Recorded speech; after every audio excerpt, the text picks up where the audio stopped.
کیا یہ میں ان کو اب یہ نہیں کہہ سکتا کہ یہ ملک دشمن عناصر ہے. دیکھیں نا 8 فروری 2024 کو ملک کہاں کھڑا تھا. پہلے تو ہم نے یہ طے کرنا ہے, ہمارے ریزرو تھے $3.9 بلین, ٹھیک ہے, جو کہ اب 12 ارب ڈالر ہے. میں آسان الفاظ میں سمجھاتا ہوں. ریزرو بڑھ گئے, ٹھیک ہے. آپ کی ترسیلات زر جس کے حوالے سے یہ سول نافرمانی چلاتے ہیں, کبھی کہتے ہیں فورن مطلب کہ اوورسیز, کیا فورن اوورسیز آپ کے غلام ہیں, ان کے وہ پاکستانی ہیں, اور سب سے میں کہتا ہوں ہم سے زیادہ محب وطن پاکستانی ہیں. انہوں نے کیا کیا, انہوں نے زد میں آ گئے. انہوں نے جو ترسیلات زر جو تھیں جو انہوں نے بھیجی تھی فروری 2024, سارا فروری 2024 کا کمپیریزن میں کر رہا ہوں, $2.5 ارب دیتے تھے, $18 ارب آ گیا, زیادہ ہو گیا. 18. اچھا زد کیسے لگا دی؟ وہ تو کہتے ہیں اوورسیز پاکستانیز تو سارے ہمارے سپورٹرز ہیں. نہیں, وہ کیسے ہوتا ہے, دیکھیں نا, میں اگر کہتا ہوں جی یہ 4 بچے جو کھڑے ہیں یہ میرے سپورٹر ہیں, تو جب تک یہ میرے حق میں کوئی بات نہیں کریں گے یا عملاً کوئی بات نہیں کریں گے تو اس وقت تو میرے سپورٹر نہیں ہے نا. تو آپ ترسیلات زر سن لیں نا, 34% اضافہ UK کا. میں کوئی کمپیوٹر ساتھ لے کے نہیں آیا, لیکن ایک پولیٹیکل ورکر ہوں. اچھا 36% اضافہ ہو گیا سعودی عرب, نہیں 56% اضافہ ہو گیا سعودی عرب سے. اچھا ٹھیک ہے جی. 36% کینیڈا سے, یورپین ممالک سے 34%. میں نے کوئی ملک ایسا نہیں ہے جہاں پہ اوورسیز پاکستانی رہتے ہوں تو اس نے چھلانگ نہ لگائی ہو. ترسیلات زر $3.25 ارب سے $18 ارب پہ چلے گی پچھلے 6 ماہ میں. پچھلے سٹاک ایکسچینج فروری 2024 میں 60,000 پوائنٹ پہ تھا, اب 1,15,000 کے اوپر ہے. پھر آ جائیں اس کے بعد انٹرسٹ ریٹ آپ کا تھا 22%, جو کہ اب 12 ہے. آنے والے 3 مہینوں میں سنگل ڈیجٹ پہ ہوگا, یہ میں آپ کے سامنے کہہ رہا ہوں. اچھا جب انٹرسٹ ریٹ نیچے آئے گا تو کیا ہوگا, کاروباری سرگرمیاں بڑھیں گی, اس ملک کے اندر روزگار ملے گا لوگوں کو. یہ جو نوجوان نسل ہے جسے 70% کہتی ہیں, یہ لوگوں کا ایندھن بننے کے, آگ کا ایندھن بننے کے لیے نہیں ہے, یہ اپنے ماں باپ کا, اپنے والدین کی, ان کا سہارا بننے کے لیے یہ نوجوان نسل ہے. پھر نہیں, ایک سیکنڈ, 2 چیزیں اور سنو, پھر اس کے بعد میں آپ سے بات کروں گا. اور یہ وہ فیکٹس اینڈ فگر ہے, میں آپ کے سنو ٹی وی کے حوالے سے, آپ کے پروگرام کے حوالے سے کہوں گا, اگر اس میں ایک لفظ بھی غلط ہو تو اسی اسٹیشن پہ آ کے مجھ سے کوئی بات کرے تو میں جو آپ سزا تعین کریں گے دینے. اچھا ایک اور چیز صرف میں آپ کے سامنے یہ سٹاک ایکسچینج, یہ ساری چیزیں ہوگی. مہنگائی 38% پہ تھی, آج 4% پہ ہے. اچھا یہ فگرز میری نہیں ہیں, یہ بھی بتا دوں, یہ حکومتی بھی نہیں ہے. یہ جو مانیٹرنگ کے آپ کے انسٹیٹیوشنز ادارے ہیں پوری دنیا کے اندر, یہ انہوں نے نکال کے پاکستان کی دی ہے کہ آنے والے وقت میں پاکستان تعمیر و ترقی کو چھوئے گا. تو اگر آپ نے آج کل 8 فروری کا پھر آپ نے طے کر لیا کہ ہم نے, تو پروٹیسٹ کون سا آپ نے انٹرو میں کہا, کوئی پروٹیسٹ نہیں ہوا. چھوٹے موٹے تو پھر آپ دیکھیں نا, چھوٹے موٹے تو یہاں اپنا کیا میں الفاظ ادا کروں, کوئی ویسے ایک رکشا بھی کر لیتا ہے, دوسرا بھی سائیکل والے بھی کر لیتے, سارے کر لیتے ہیں. اس بڑے پیمانے پہ نہیں ہوئے, وہ آپ صحیح کہہ رہے ہیں. اچھا یہ کل اوبیسلی یوم تعمیر و ترقی گزرا ہے, تو کل پورا دن ہم نے تمام ٹی وی چینلز پہ جو اشتہارات تھے وہ بھی دیکھیں, یا اعداد و شمار, وہ پورا ٹائم اس میں بتاتے رہے ہیں. لیکن مسئلہ یہ ہے, مجھے سوال آپ سے کرنا ہے, یہ جو یوم سیاہ انہوں نے منایا ہے, یہ جو احتجاج کے, دھرنوں کے, جلسوں کے, اور پاکستان کا امیج خاص طور سے سوشل میڈیا پہ جس انداز میں باہر پیش کیا جاتا ہے, جو ایک نیریٹو وہاں بنایا جاتا ہے, یہ یوم سیاہ اندھیرے تو نہیں ڈال دے گا آپ کی تعمیر و ترقی پہ؟ دیکھیں پہلی بات تو یہ ہے کہ اس سے بڑا سیاہی تو انہوں نے 8 فروری 2024 کے بعد ڈالنے کی کوشش کی پاکستان کی تعمیر و ترقی, بہت بڑی. اداروں کے اوپر, انسٹیٹیوشنز کے اوپر جس طرح انہوں نے وار کیا ہے. میں پھر بار بار کہتا ہوں, یہ سوشل میڈیا کا جو پیکا ایکٹ ہے, اس سے نا جو آپ جیسے جرنلسٹ ہیں یا کوئی اور ہمارے جتنے میرے جاننے والے جرنلسٹ ہیں, سب ماشاءاللہ ان کو کسی چیز کی فکر نہیں ہونی چاہیے. یہ بنائی سوشل میڈیا کے لوگوں کے لیے جہاں پہ نہ ماں کی عزت, نہ بہن کی عزت, نہ بیٹی کی عزت, جس کا جو دل چاہتا ہے جس کی شکل بنا دیں, جس کو جو مرضی فیک ویڈیو لگا دیں, ان گھروں پہ کیا گزرتی ہوگی, ان فیملیز پہ کیا گزرتی ہوگی, اور پھر سب سے بڑا آپ ملک کی سالمیت پہ حملہ کرتے ہیں. دیکھیں میں آپ کے سامنے بیٹھا ہوں, میں حلفاً کہتا ہوں کہ میں دل کی بات کہتا ہوں, میں کبھی کسی سے ڈر کے بات نہیں کرتا. ہم بھی گزرے ہیں, ہم بھی افراد کا نشانہ بنے ہیں, ہماری فیملی بھی افراد کا نشانہ بنی ہے, لیکن کبھی اس دل نے یہ نہیں کہا, اس دماغ نے یہ نہیں سوچا کہ اس کے انسٹیٹیوشن کو آگ لگ جائے, کبھی نہیں سوچا. اور آج بھی اگر چمڑی بھی ادھیڑ دی جائے گی نا, تو ہم پاکستان کے بدخواہ نہیں ہو سکتے. یہ کیسی بات ہے کہ اقتدار چلا گیا تو آپ نے ایک منظم سازش کے تحت اربوں روپے یہاں سے جو بھاگ کے باہر جاتا ہے نا, جو بھاگ کے, وہ باہر جا کے اس کو کروڑوں اربوں روپے ملتے ہیں. پاکستان دیکھیں, ایک بات سمجھنے کی میری پوری نوجوان نسل کو, آپ کو, سب کو ضرورت ہے کہ پاکستان کو کنونشنل وار کے ذریعے اب ہرایا نہیں جا سکتا. ہم ایک ایٹامک پاور ہیں. ہمارا جو اس وقت میزائل پروگرام ہے وہ اسرائیل اس سے خوف زدہ ہے, اور 57 ممالک میں واحد ہم ہیں. ان کو پتہ ہے کہ ہم نے ان کو تقسیم کرنا ہے. کس میں؟ بلوچ میں, سندھی میں, پختون میں, کشمیری میں, پنجابی میں, سرائکی میں, اور یہی بات ہو رہی ہے. اس کے لیے اربوں روپے دشمن دے رہا ہے. پھر یہاں سے جو اٹھ کے جاتا ہے وہ گالی کس کو دیتا ہے؟ ذرا غور کیجئے گا. گالی وہ پاک فوج کو, انسٹیٹیوشنز کو دیتا ہے. آج حملہ بلوچستان میں کس پہ ہو رہا ہے؟ 18 ہمارے دہشت گرد کے حملے جو ہیں وہ ہمارے انسٹیٹیوشنز پہ ہو رہے ہیں. لیکن آپ کہیں کہ سہولت کار ہم نہیں ہیں, پاکستانی نہیں ہیں, تو یہ غلط ہے. وہ پاکستانی ہیں, وہ اس وقت کسی کے ہاتھ میں کھیل رہے ہیں, دشمن کے ہاتھ میں کھیل رہے ہیں. دشمن میں 17-18 اس نے سفارت خانے جو ہیں, قونصل خانے جو ہیں ہماری سرحد کے ساتھ کھول دیے ہیں. کچھ اندیکھے لوگ ہیں, ان کی مدد کر رہے ہیں. اب جب یہ ساری چیزیں ہیں تو اوپر سے یہ جو لوگ ہیں جن کا اقتدار عوام نے چھینا ہے, وہ جا کے باہر بیٹھ کے یا باہر والے لوگوں سے, آپ دیکھیں نا, آپ موجودہ آرمی چیف کو کبھی کہتے ہیں کہ یحییٰ خان کے ساتھ ملا دیتے ہیں, کبھی 1971 کی بات کر دیتے ہیں, کبھی آپ معافیے مانگنا شروع کر دیتے ہیں. اچھا, دو چیزیں آپ ریاست کے ساتھ کیرٹ اور سٹک کے ساتھ نہیں کھیل سکتے بھائی جان. آپ کو میں آخری بات اس کے اوپر, اگر آپ نے صرف خط لکھنا ہے نا, خط سے معافی نہیں ہونی. آپ نے معافی مانگنی ہے 9 مئی والی. وہ تو مانتے ہی نہیں نا آگے سے جواب. وہ کہتے ہیں بھائی ہمیں تو موصول ہی نہیں ہوا ہے. ان کو موصول نہیں ہوا نا, جنہوں نے لکھا ہے وہ تو پیٹ کے کہہ رہے ہیں ہم نے لکھا ہے. اب مسئلہ یہ ہے نا کہ انہوں نے بھی جواب ٹھیک دے دیا کہ آپ حنیف عباسی سے بات کریں. آپ ہمارے ساتھ کہاں پہ آگے بات کر رہے ہیں؟ انہوں نے کہا حنیف عباسی سے بات کریں. اور دوسری بات یہ ہے کہ آپ نے نا معافی مانگنی ہے صدقے دل سے, جو کہ آپ کا دل کبھی صاف ہو ہی نہیں سکتا. اور آپ نے معافی مانگنی ہے 9 مئی پہ, 26 نومبر پہ, پھر معافی پوری قوم سے مانگنی ہے. پھر اس پہ سوچا جا سکتا ہے, لیکن میں تو اس پہ راضی اس لیے نہیں ہوں سوچنے کے اوپر کہ میں سمجھتا ہوں کہ ہمیں ہر صورت جو ہے اس کو پروب کرنا پڑے گا, اس سازش کو جو 9 مئی کو ہوئی ہے اور جو 26 نومبر. اچھا, لیکن obviously اس کا پھر آسان سلوشن نہیں تھا جوڈیشل کمیشن والا. 26 نومبر آپ لوگ کہتے ہیں ان کے لوگوں نے سیکیورٹی اہلکاروں کو مارا ہے, تو دودھ کا دودھ پانی کا پانی ہو جاتا ہے, بن جاتا ہے جوڈیشل کمیشن. جوڈیشل کمیشن کی رٹ جو ہے نا, یہ جوڈیشل کمیشن کی رٹ آج کی نہیں ہے. ٹھیک ہے, جوڈیشل کمیشن جیسے کسی نے کہا نا کہ حمود الرحمان کمیشن بنا, ہاں بنا, اس پہ تو پروب کرنا تھا نا, اس پہ تو پتہ کرنا تھا کہ پاکستان کیوں ٹوٹا. تو جہاں سامنے چیزیں نظر آ رہی ہوں کہ GHQ کے اوپر حملہ کیا جا رہا ہے, کور کمانڈر ہاؤس کو آگ لگائی جا رہی ہے, تمام لیڈرشپ جو گفتگو, جو خواتین کی گفتگو ہے, جو آج بڑی پارسا بنی ہوئی ہیں, پارسا تو نہیں رہی پھر بھی آج ٹی وی ٹاک شو میں بیٹھ کے وہ جس طرح کی گفتگو کرتی ہیں, انہوں نے جو لینگویج استعمال کی ہے, مرد شرما جاتے ہیں. ہم لاہور میں رہے, وہاں گالیاں شالیاں ہم سنتے رہے, یقین مانے اتنی گندی گالیاں میں نے نہیں سنی. 26 نومبر کی نو وہ 9 مئی والی جو تھی, 9 مئی جب گرفتاری ہوئی, وہی گرفتاری لیڈر کی گرفتاری ہوتی ہے. نواز شریف صاحب نہیں گرفتار ہوئے, نواز شریف صاحب کو نہیں ہتھکڑیاں لگی, شہباز شریف صاحب نہیں گرفتار ہوئے, میں آپ کے سامنے 25 سال قید لے کے گرفتار نہیں ہوا. ہم نے کس کو گالی دی؟ یہ خدا کے لیے آپ نے کیا کیا؟ وہ جو گندی گفتگو ہے پوری قوم نے سنا ہے, کیا یہ ہماری نمائندگی کریں گے؟ یہ پرسوں ہمارے وہ دوست ہی ہیں, دوست تو میں کیسے کہہ سکتا ہوں اس شخص کو جس نے ایک سپرنٹینڈنٹ جیل کو اتنی گندی گالیاں دی ہیں. یہ ٹرکل ڈاؤن افیکٹ ہے. جب آپ کا لیڈر گالی دے گا, آپ کا باپ گالی دے گا, آپ کا بیٹا گالی دے گا. بٹ یو تھنک ان کے سپورٹرز کو فرق پڑتا ہے؟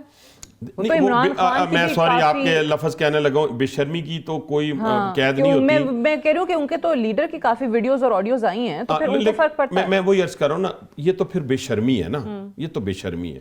بے شرمی کا علاج نہ میرے پاس ہے نہ کسی اور کے پاس ہے. لیکن جو باقی قوم ہے, جو سمجھدار قوم ہے, سلجھے ہوئے لوگ ہیں, ان میں آہستہ آہستہ فرق اس لیے پڑنا شروع ہو گیا کہ دیکھیں, ایک طرف آپ کہتے تھے فلاں نے ہم پہ گولیاں چلائی ہیں, دوسرے دن آپ ان کے ساتھ بیٹھے ہوئے تھے. نوجوان نسل کو سمجھ آ گئی کہ یار بات ہے, ہمیں کسی کی آگ کا ایندھن نہیں بننا. آج اعظم سواتی نے کیا کہا ہے رہائی کے بعد؟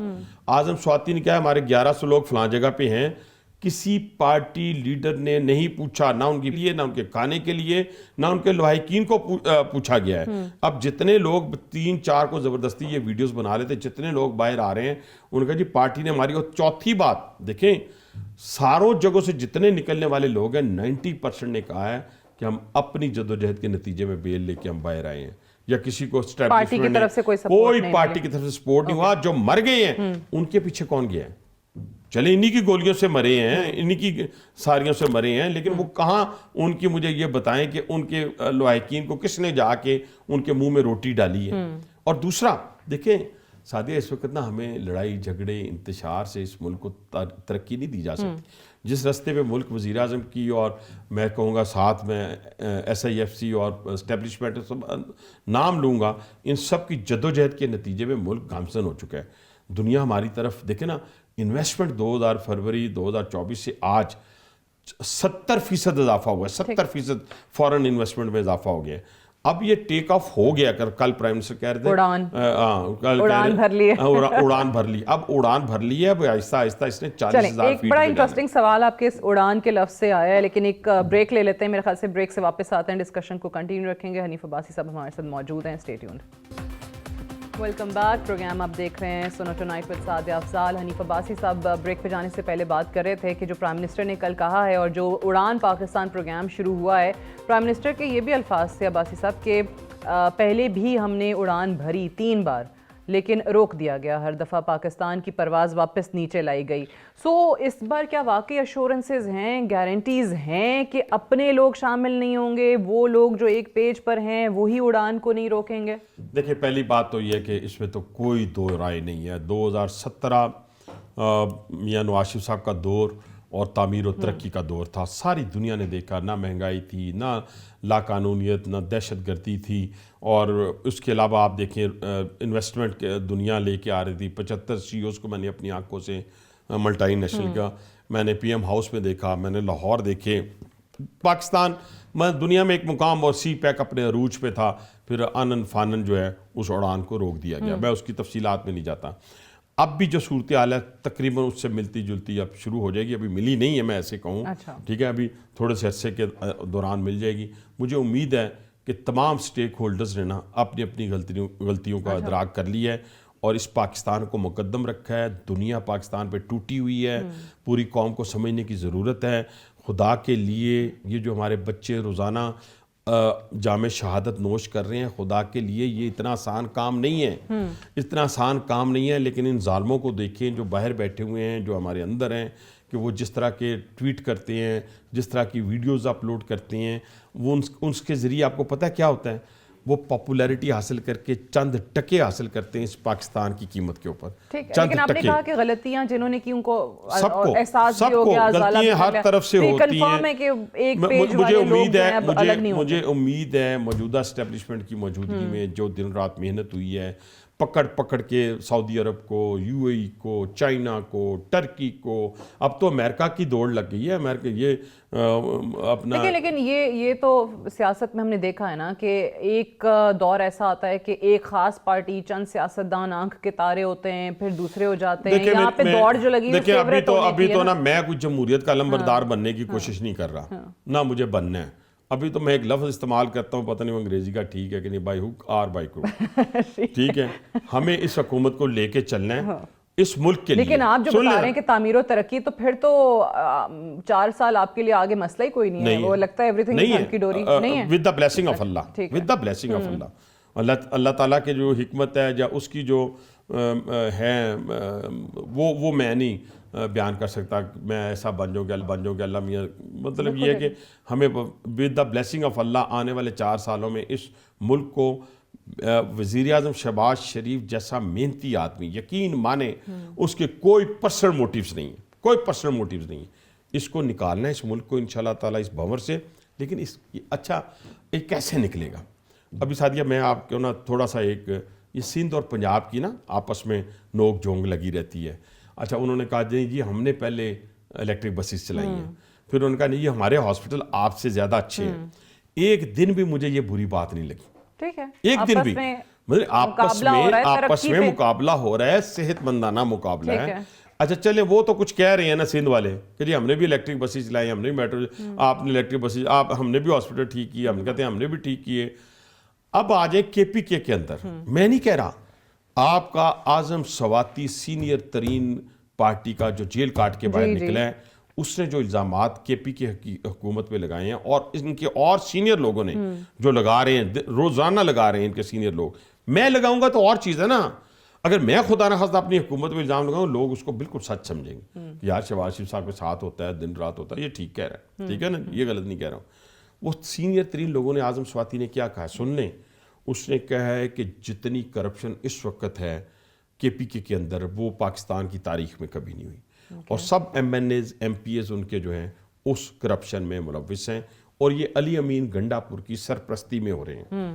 اب مجھے یہ بتائیں, علی امین گنڈا پور کہہ سکتا ہے مریم نواز کو جس نے صاف ستھرا پنجاب بنا دیا پورا, وہ کہہ سکتا ہے جس نے بسیز ٹرانسپورٹ کا جال بچھا دیا ہے, وہ کہہ سکتا ہے جس نے نوجوانوں کو ہزاروں کی تعداد میں اسکالرشپ دے دی ہے, وہ کہہ سکتا ہے کہ جس نے کھیلتا پنجاب جو ہے اس کو فروغ دے دیا ہے, یعنی کھیلوں کی سرگرمیوں کو فروغ دیا, جس نے ہیلتھ اور ایجوکیشن کو پاکستان کی تاریخ میں سب سے زیادہ پنجاب کو اوپر لے گیا ہے. اب کے پی کے اندر علی امین گنڈا پور مریم نواز صاحبہ کی پرفارمنس کے مقابلے میں کیا کہے گا؟ مجھے یہ بتائیں کہ میں نے 500 گالیاں دی ہیں, میں نے اپنے لوگوں کو اتنا مارا, یا میں نے اتنی مرتبہ پاکستان کے دارالحکومت پہ حملہ کیا, یا میں اتنی گنز لے کے گیا, میں اتنی گاڑیاں لے کے گیا حملہ کرنے کے لیے. اچھا لیکن اگر ان تمام چیزوں کے بعد لیٹس سے ہائپوتھیٹیکلی اسپیکنگ آج الیکشنز ہوتے ہیں, جی جی, تو آپ اتنا مطمئن ہیں کہ واقعی اب پاکستان تحریک انصاف اتنا ایکسپوز ہو چکی ہے کہ ان کو ووٹ نہیں پڑے گا؟ دیکھیں پہلے تو آج الیکشن ہونے نہیں, ہم نے وہ کرنا ہی نہیں, ہم نے تصور کرنا ہے آفٹر 4 ایئرس. تصور تو کریں, ٹھیک ہے نا, تصور 4 ایئرس کے بعد کریں گے, ابھی نہیں کریں گے. اچھا ٹھیک ہے, ابھی نہیں کریں گے, بھی نہیں کرنا چاہتے, ٹھیک ہے, اور کمپیریزن بھی نہیں کرنا چاہتے. اس کی وجہ یہ ہے کہ لوگوں کو آہستہ آہستہ بات سمجھنا آ گئی. ابھی آپ دیکھیں, آپ کو فیس بک میں, آپ کو دوسری چیزوں میں, سوشل میڈیا پہ آپ کو گندگی نہیں ملے گی, تھوڑی تھوڑی کم ہو گئی ہے. بے شرموں کے میرے پاس کوئی علاج نہیں ہے, سوچ سے یہ لفظ میں استعمال کر رہا ہوں, لیکن الحمدللہ جو سنجیدہ لوگ ہیں وہ پنجاب کی پرفارمنس کے اوپر اور وزیر اعظم شہباز شریف صاحب کی پرفارمنس کے اوپر انہیں اعتماد ہونا شروع ہو گیا ہے. اب آپ دیکھیں امریکہ کا وہ جو جنٹری آیا, کاروباری آدمی ہے, وہ اب 4-5 چیزوں کے اوپر وہ یہاں پہ تقریباً MOU سائن کر کے گیا ہے. منرلز کے اوپر, آئل اینڈ گیس کے اوپر, ریئل اسٹیٹ کے اوپر. یہ وہ چیزیں ہیں جو مطلب پاکستان کے اندر موجود ہیں اور اربوں خربوں ڈالر کی موجود ہیں. تو انشاءاللہ یہ جس طریقے سے ہم لگے ہوئے ہیں, اور سب سے بڑا ہمارے پاس اس وقت جو خدشات ہیں یا اس وقت جو ہمیں چیلنج کا سامنا ہے وہ سیکیورٹی کا ہے.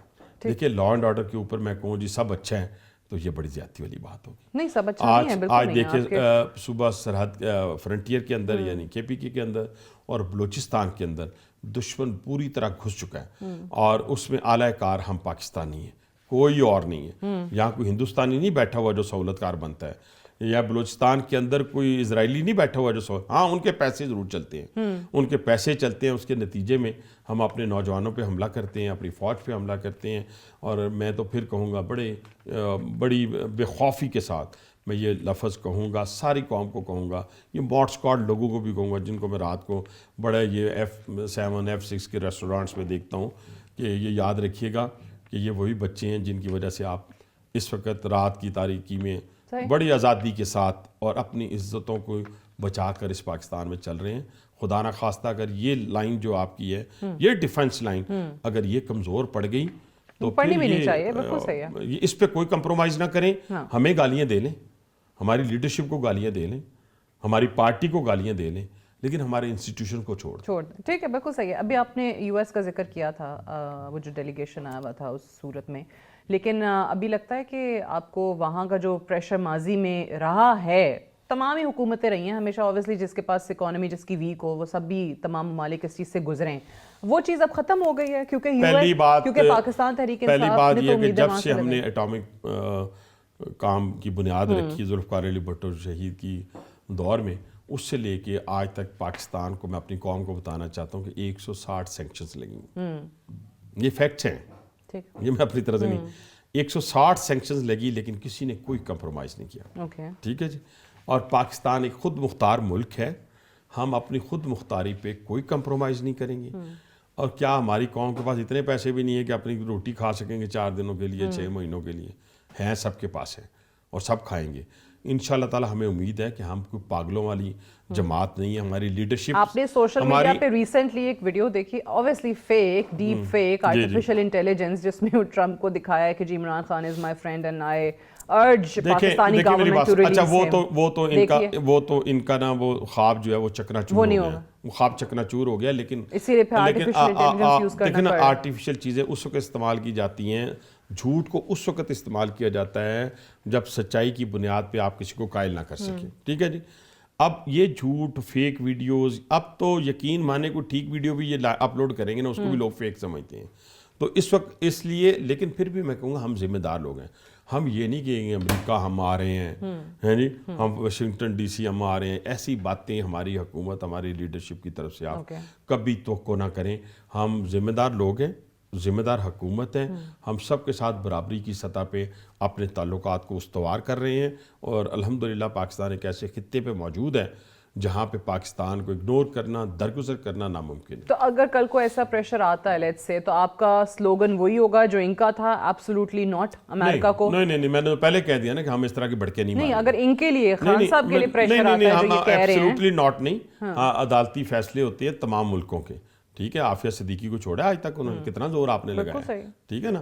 تو ہر ملک کا اپنے فیصلے ہوتے ہیں. اور 160 اگر سینکشنز کو ہم نے برداشت کیا ہے تو ایسی اور بھی پریشر اگر آ سکتے ہیں، آئیں گے. لیکن ہم اپنی خود مختاری پہ کوئی کمپرومائز نہیں کریں. پر جن کو لے کے جانا تھا انہوں نے وہ نکال بھی لیا تھا نا، ڈاکٹر امجد آفریدی، آپ کو یاد ہو گئے. ہو سکتا ہے کہ ہم بھی اس میں شامل ہوں ہماری مرضی کے بغیر. اب جیل میں سے کوئی ہماری مرضی کے بغیر جا سکتا ہے بندہ؟ بالکل نہیں جا سکتا. آپ کی مرضی شامل نہ ہو جائے نا آگے والے. نہیں، دیکھیں میری بات سنیں، مرضی اگر شامل ہوتی ہے تو پھر قوم کو جواب پھر 9 مئی کا اور 26 نومبر کا ہم سارے مل کے دیں گے. ٹھیک ہے. ان کے ساتھ مذاکرات کی ٹیبل پہ بیٹھنا آؤٹ آف آپشنز ہے بالکل.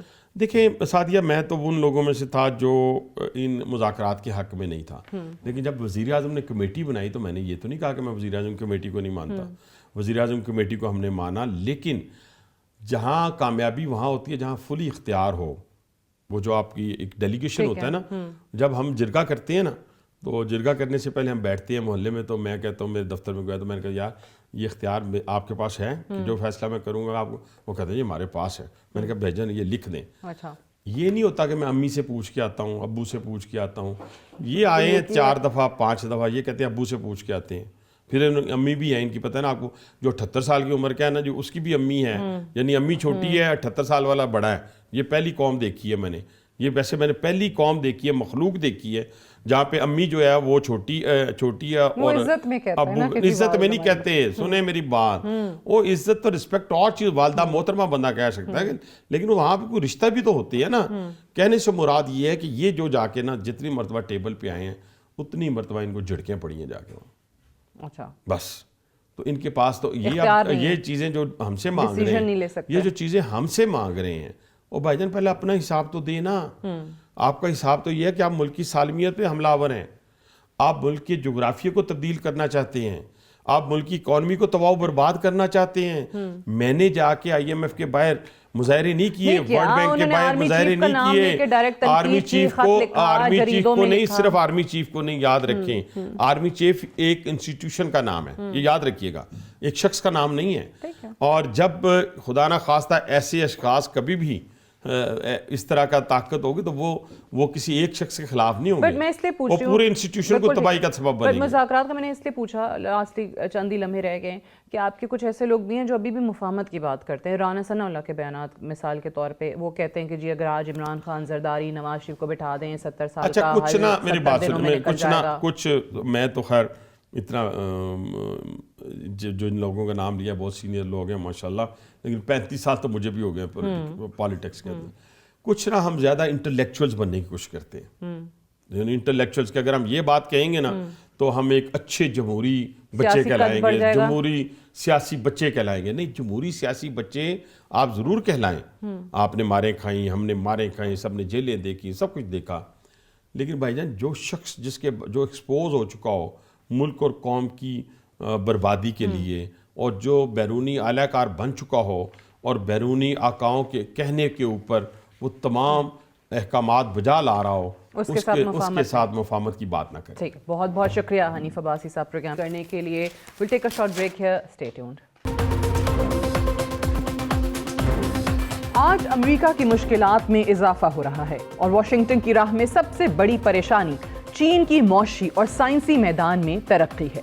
گزشتہ کئی ادوار سے ہم دیکھ رہے ہیں کہ امریکہ اور امریکی صدور کی کوشش رہی ہے کہ کسی طرح چین کی ترقی کی راہ میں رکاوٹ کھڑی کی جائے، چین کو جنگی محاذوں میں الجھایا جائے، لیکن امریکہ اور مغربی ممالک کی چین کے خلاف ایک بھی سازش کامیاب نہ ہو سکی. امریکہ نہ معاشی میدان میں مقابلہ کر سکا اور نہ ٹیکنالوجی کے میدان میں مقابلہ کر پا رہا ہے. مغربی معاشی اداروں کی رپورٹ کے مطابق چینی معیشت 2035 میں امریکی معیشت کو پیچھے چھوڑ دے گی، اور یہی وہ پریشانی ہے جس کا تذکرہ امریکی معاشی ماہرین کے ساتھ نئے امریکی وزیر خارجہ مارکو روبیو بھی کرتے نظر آتے ہیں. ٹرمپ کی پریشانی کی وجہ بھی گرتی ہوئی معیشت ہے. نو منتخب صدر کے قریبی ساتھی، دنیا کے امیر ترین شخص اور social media plate form x کے مالک ایلون مسک بھی کہتے نظر آتے ہیں کہ اگر امریکہ کی معیشت کو سنبھالا نہ دیا گیا تو دنیا کی عظیم عالمی طاقت دیوالیہ بھی ہو سکتی ہے. ٹیکنالوجی کے میدان میں چینی ترقی کی بات کی جائے تو آج نہ صرف چین دفاعی ٹیکنالوجی میں برتری حاصل کرتا ہوا دکھائی دے رہا ہے، بلکہ آرٹیفیشل انٹیلیجنس AI کے شعبے میں بھی چین کی ترقی کسی سے ڈھکی چھپی نہیں ہے. گزشتہ ہفتے چینی آرٹیفیشل انٹیلیجنس ڈیپ سیک کا تازہ ترین ماڈل جاری کیا گیا تو امریکہ میں ایک پاگل پن دیکھا گیا. امریکہ خوف زدہ دکھائی دیا. سوال کیا جانے لگا کہ اب کیا ہوگا. ڈیپ سیک کے نئے ماڈل نے امریکہ میں ایک مالی بحران پیدا کر دیا. وال سٹریٹ سے لے کر سلیکن ویلی تک تمام امریکی چینی AI کے ماڈل سے متوجہ ہوئے بغیر نہ رہ سکے. دنیا بھر نے امریکہ کے اندر ہونے والی بے چینی کو نوٹس کیا. ایک ہی دن کے اندر $1 ٹریلین مارکیٹ ویلیو کا صفایا کر دیا. چینی ترقی نے AI کے بنیادی تصور پر بہت سارے سوالات کھڑے کر دیے ہیں، اور یوں امریکہ اور چین کی ٹیکنالوجی کی بالادستی اور دنیا پر کنٹرول کے لیے ایک نئی جنگ کا آغاز ہو چکا ہے. 20 جنوری کو جب امریکہ کی تمام بڑی ٹیکنالوجی کمپنیز کے مالکان صدر ٹرمپ کی حلف برداری کی تقریب میں جمع ہوئے تھے تو ڈیپ سیک کو ایک سٹارٹ اپ کے طور پر جانا جاتا تھا جس نے اپنا AI ماڈل جاری کیا تھا. سب کو معلوم تھا کہ یہ بہت کم قیمت پر تیار کیا گیا، کمپیوٹنگ پاور کے ساتھ بنایا گیا ہے اور یہ چین سے آیا تھا. اس کے بعد امریکہ بھر میں ٹیکنالوجی کو سمجھنے والے ماہرین چکرا کر رہ گئے، یہاں تک کہ ڈیپ سیک کی ٹیکنالوجی کو جاننے کی کوشش میں مصروف ہو گئے. چینی AI کا عروج امریکی ٹیکنالوجی کو ایک چیلنج ہے جس نے امریکہ اور چین کے مابین ایک نئی ٹیکنالوجی کی ریس کو جنم دیا ہے. بہتر انداز میں کہا جائے تو چین اور امریکہ کے درمیان ٹیکنالوجی کی سرد جنگ کا آغاز ہو چکا ہے، اور امریکہ کے لیے دنیا کی ٹیکنالوجی پر اپنا کنٹرول قائم رکھنا پہلے کی نسبت بہت مشکل ہو چکا ہے. اٹس ایسکیلیشن. امریکہ کا یہ ماننا کہ چین ٹیکنالوجی کے میدان میں بہت پیچھے ہے، یہ اب درست نہیں ہے. البتہ ایک بات واضح ہو چکی ہے کہ امریکہ اور اس کے مغربی حریف اس بات کی توقع نہیں کرتے تھے کہ چین امریکی AI ڈیولپرز کا مقابلہ کر سکے گا. ڈیپ سیک کا ماڈل ایک بہت متاثر کن ماڈل ہے اور ممکنہ طور پر امریکی AI ماڈلز کے مقابلے میں کم پیسوں میں بنایا گیا ہے. ڈیپ سیک کی لانچ کو دیکھ کر ایک بات واضح ہو چکی ہے کہ چین اب نئی انوویشنز کے میدان میں اتر چکا ہے، اور یہی وجہ ہے کہ امریکہ چین کی ٹیکنالوجی کے میدان میں ترقی کو روکنے کے لیے ہر ممکن کوشش کرنے کے لیے تیار ہے. اور ایسا نہیں ہے کہ واشنگٹن میں موجود پالیسی میکرز چین کی سائنسی میدان میں ترقی سے لا علم تھے. گزشتہ چند سالوں میں امریکہ نے چین کی جدید ترین AI چپس تک رسائی کو محدود کرنے کی کوشش کی ہے. 2022 کے آغاز پر امریکی نیشنل سیکیورٹی کے اداروں نے امریکہ سے AI چپس کی برآمدات کو کنٹرول کا آغاز کیا، جس کے بعد چینی سٹارٹ اپس کے لیے ٹیکنالوجی کے میدان میں کام آسان نہیں تھا. امریکی کمپنی انویڈیا کا اس وقت AI چپس پر مکمل کنٹرول ہے، اور امریکی چپس کی عدم موجودگی کی وجہ سے چین کے لیے آرٹیفیشل انٹیلیجنس میں ترقی ممکن نہیں تھی. البتہ ڈیپ سیک کی لانچ کے بعد امریکہ میں ٹیکنالوجی ماہرین نے الزام لگاتے ہوئے اعتراف کیا ہے کہ چین اس وقت ممنوعہ انویڈیا چپس کے بڑے ذخیرے کا مالک ہے۔ آج کی تاریخ میں چین امریکہ کی معیشت اور ٹیکنالوجی کی راہ میں سب سے بڑا چیلنج ہے اور واشنگٹن کی پریشانی کا سبب ہے۔